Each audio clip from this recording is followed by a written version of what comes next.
Good evening, students. How are you doing today? Welcome to ICT class. Quickly put down the date, the topic and subtopic in your notes. Make sure you use your double underlines appropriately where you're meant to use them, and also rule your margins appropriately.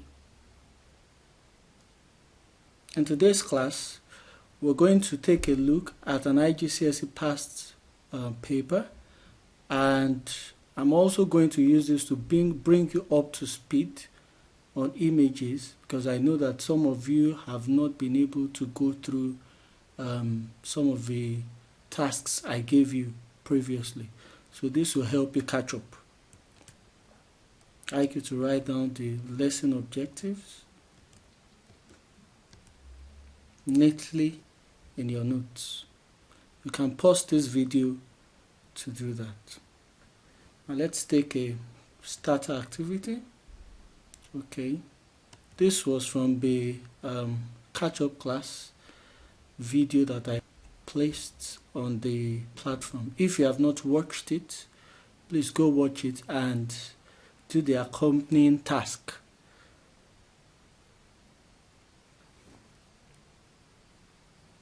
You can pause this video to quickly write that down in your notes.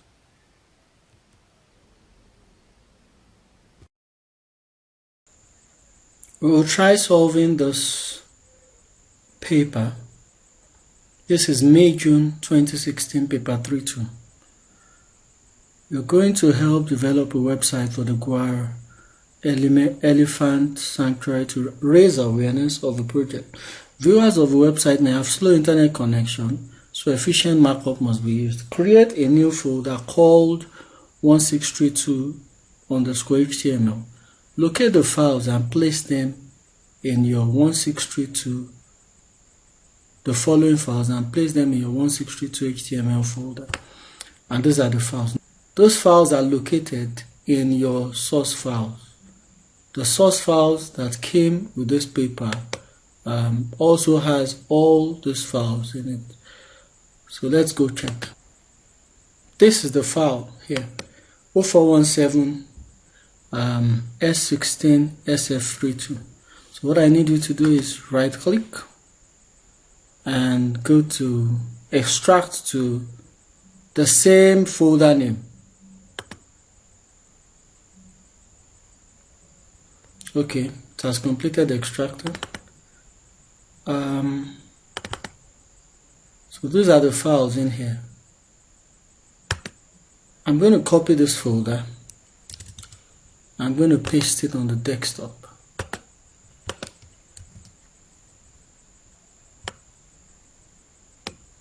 I'm going to rename the folder 1632.html. Sorry, _HTML.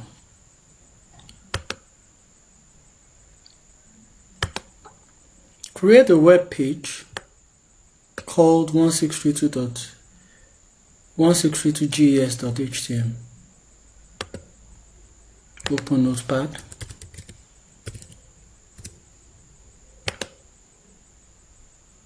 Save as. Inside this folder on the desktop. It's very important that you save your work inside the folder you've created. .html. The next thing I do is that I check this table to find out how many rows and how many columns I have. I have 4 rows, 1, 2, 3, 4. And I have 4 columns, 1, 2, 3, and 4. But you're thinking, row 1 and the last row has only 1 cell inside. How are you saying it is 4 columns or 4 cells? And remember, when we create tables, we create it in terms of the number of cells inside each row. Okay, there are actually 4 cells inside the row, but they have been merged. So to merge cells across a row, we use col span. What that means is column span. When we're merging cells across a row, we're actually spanning the columns. So column 1, column 2, column 3, column 4 has been spanned. And when you merge cells across a column, you use row span. So let's go ahead to create our rows and the cells in the rows.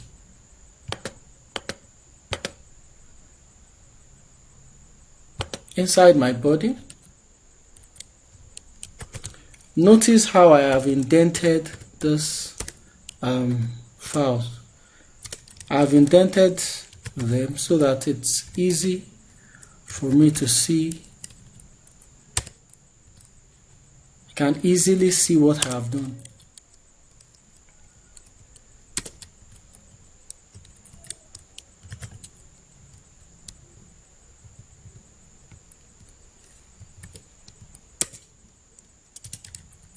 You don't have to do that, but it makes your code a lot more readable. Since the rows are contained inside the table, I indented them even further.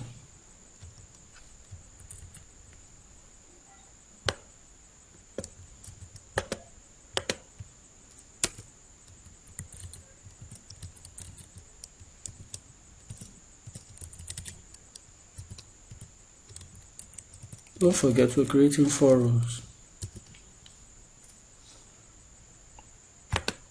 And inside my TR, I have only 1 cell because the other cells, all the cells have been joined into one. So this is how I specify that.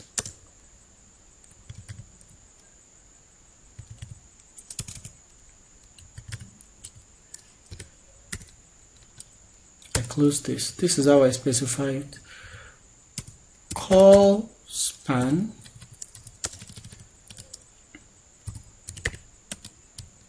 equals to 4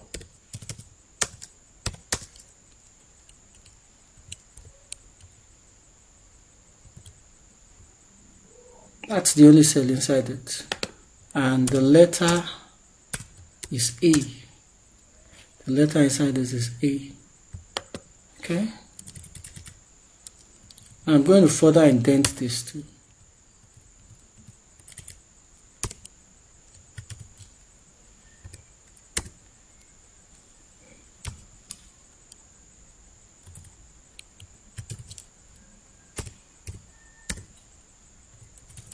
The letter in this is B.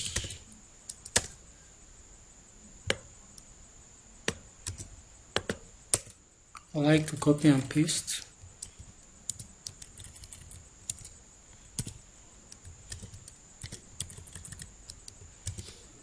B, C, D, E, D, F, G, H, and I. And the last row is like the first row.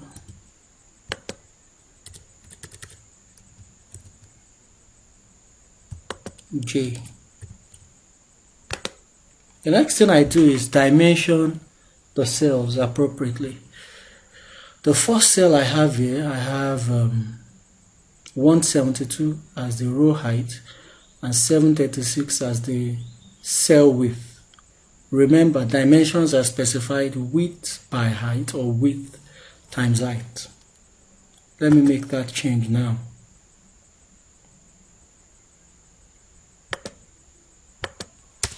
Style,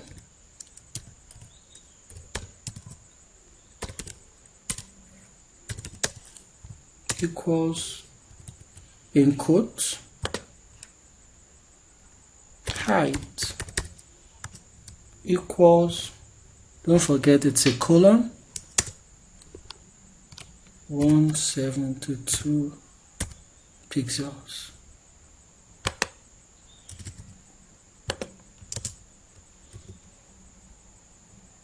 I'm going to change this to width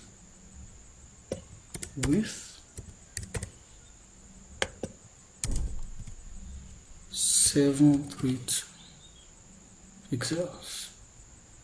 So I'm going to specify this height too. Copying and pasting, and make sure you copy and paste properly.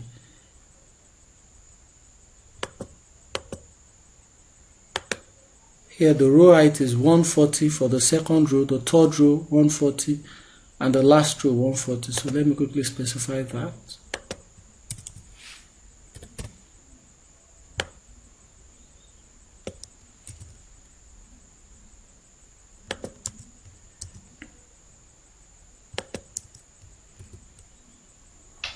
Okay, and then I'm going to specify this, the cell widths for B, C, D, and E.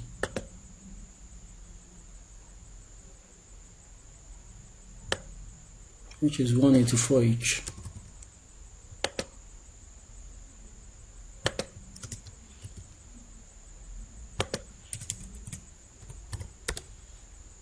We've done all this in the last class.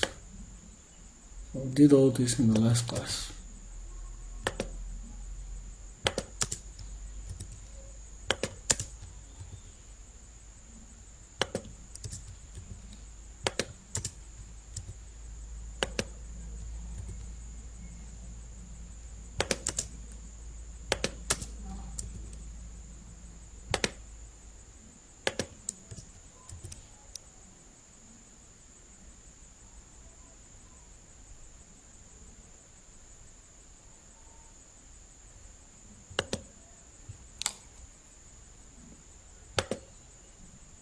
And the cell width here is 736.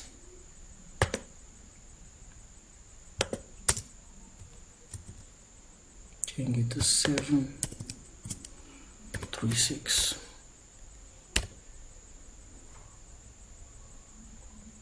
Let's save this and view it. Go view it. Open my folder. Remember that I saved it here. This is it, 1632 GES. I open it in the browser, and that is what I would have. Now you can see that the borders are not shown. We're told not to show the borders, but for now I like to show the borders so that I can be sure that what I've done is correct. I can always remove it later.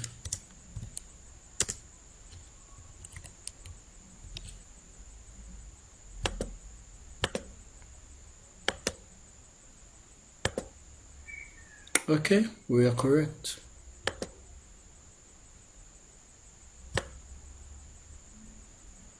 Table borders and letters must not appear. We'll remove them. Place in cell A the image logo 1632 logo.jpg. Now, how do you specify images? It's very easy. Go into my code, the first page. So instead of this A, I'm going to remove this A. I'm going to put in this TT tag, the IMG tag. Now this tag does not have a closing tag. SRC, that's the image name and source. Now since this HTML is placed in the same folder where this image is, let me show you the image. And that's all that is needed. 1632 logo. Okay, that's all that is needed here for now. Okay, so save and note the function, the image function or tag img. And still inside the tag, you specify SRC, talking about the image file, and then you specify the name.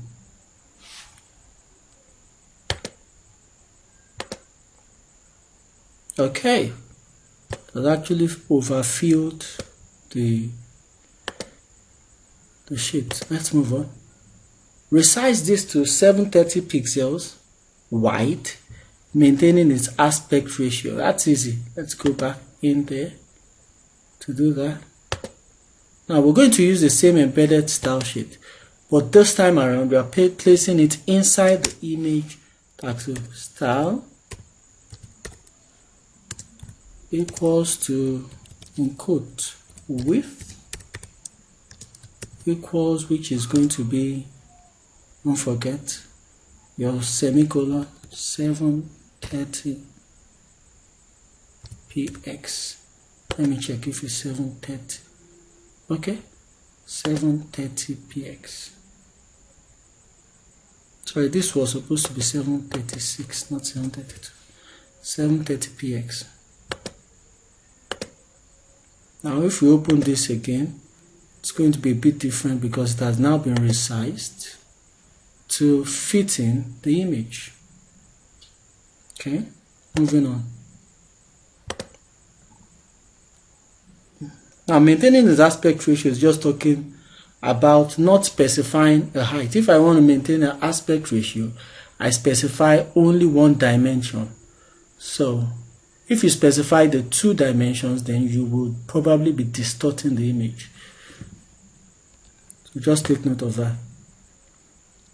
Using the appropriate image from 16321 IMG1 to 1632 IMG8, place in the cell elephant in a river, image of an elephant ride,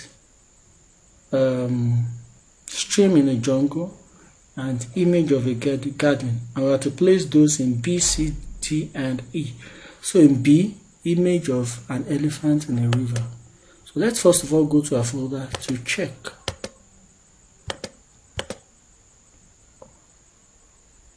Elephant in a river. Okay, I think this is an elephant in a river. This looks like an elephant in a river. That is 1632 IMG2 for my B. So I go back to my code. Instead of B, I'm going to copy this.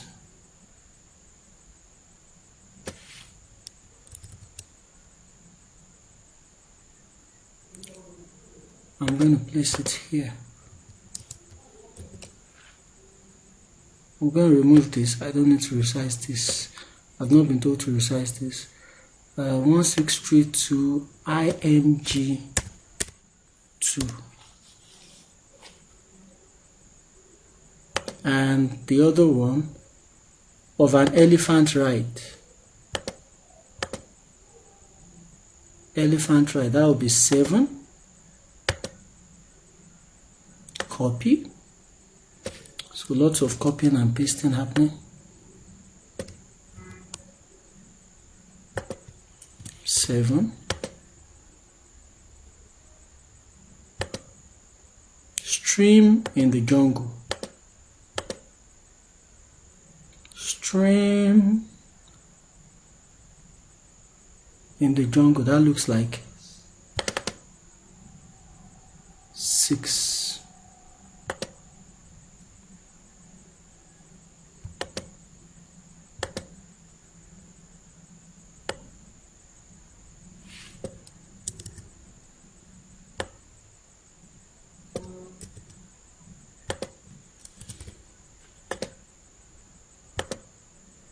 And the last one, garden, 8. Not this, 8.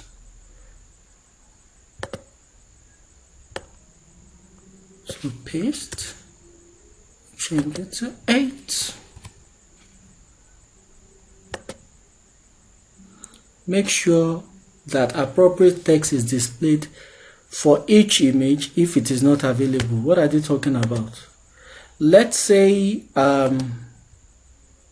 this image does not load in your browser for any particular reason, either connection speed or maybe your browser is old or something happened, or the web server has a problem loading images. What text should show? So a text should show instead of just having a blank image holder. So what text am I going to put here? To add that text, you use this keyword alt, meaning alternative text. So I think this is elephant in a river, so I can just type in quotes image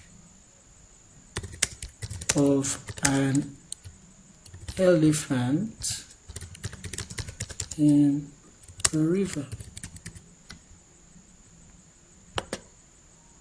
And this was elephant, right? So I was going to copy and paste. I like copying and pasting. Makes my work easier to get. Image of a garden. Save. And let's go back to our pictures. Yeah, that's all we have there. Moving on. In F, G, H, and I, enter the following text. I'm just going to copy this text and paste. You'll not be able to do that with your sheet, so you have to type. But make sure you type appropriately. You type properly. Type correctly. Elephant rights.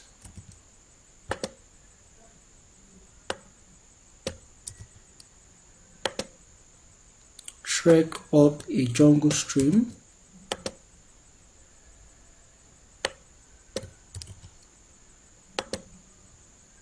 And chill out in our tranquil gardens.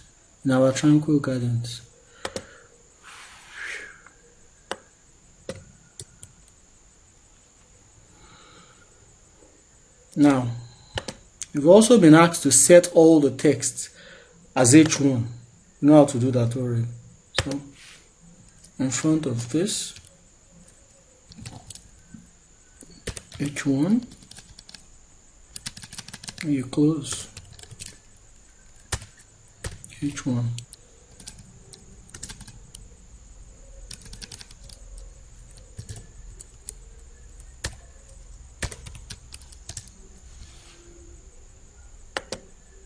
Save. Refresh.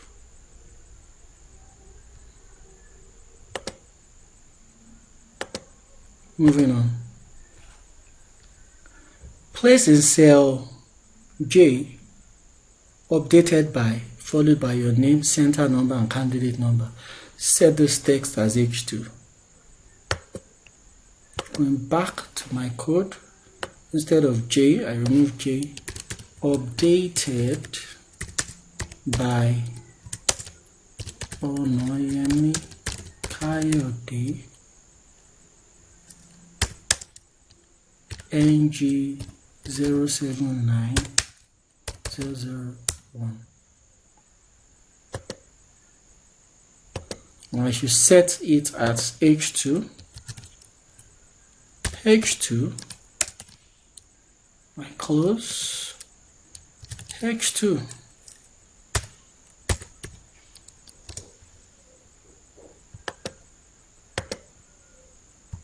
Let me check my browser again. Let's do a quick review of the new things you've learned in today's class. Merging cells across a row.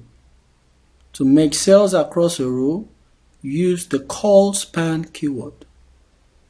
This should be placed inside the table TD tag, and that's an example of how to use it. Merging cells across a column. To merge cells across a column, use the row span keyword. This should also be placed inside the TD tag, and that's an example of how to use it. Images. Placing images within table cells. To place an image within a table cell, you use the IMG tag. This should be placed within the TD tags of the cell you want to place the image in. The image IMG tag does not have a closing tag. Note that. And that's an example of how to use it. Resizing images. You can resize images by either maintaining aspect ratio or not maintaining aspect ratio. If you're maintaining aspect ratio, only one dimension should be specified. For example, either the height or the width. And maintaining aspect ratio means that the other dimension will proportionally increase or decrease based on the dimension you have specified. Not maintaining aspect ratio, both dimensions should be specified, and that's an example of it. Adding alternative text to messages, to images, use the alt keyword, and that's an example of how it's used. Thanks for watching this video and have a lovely day. Bye.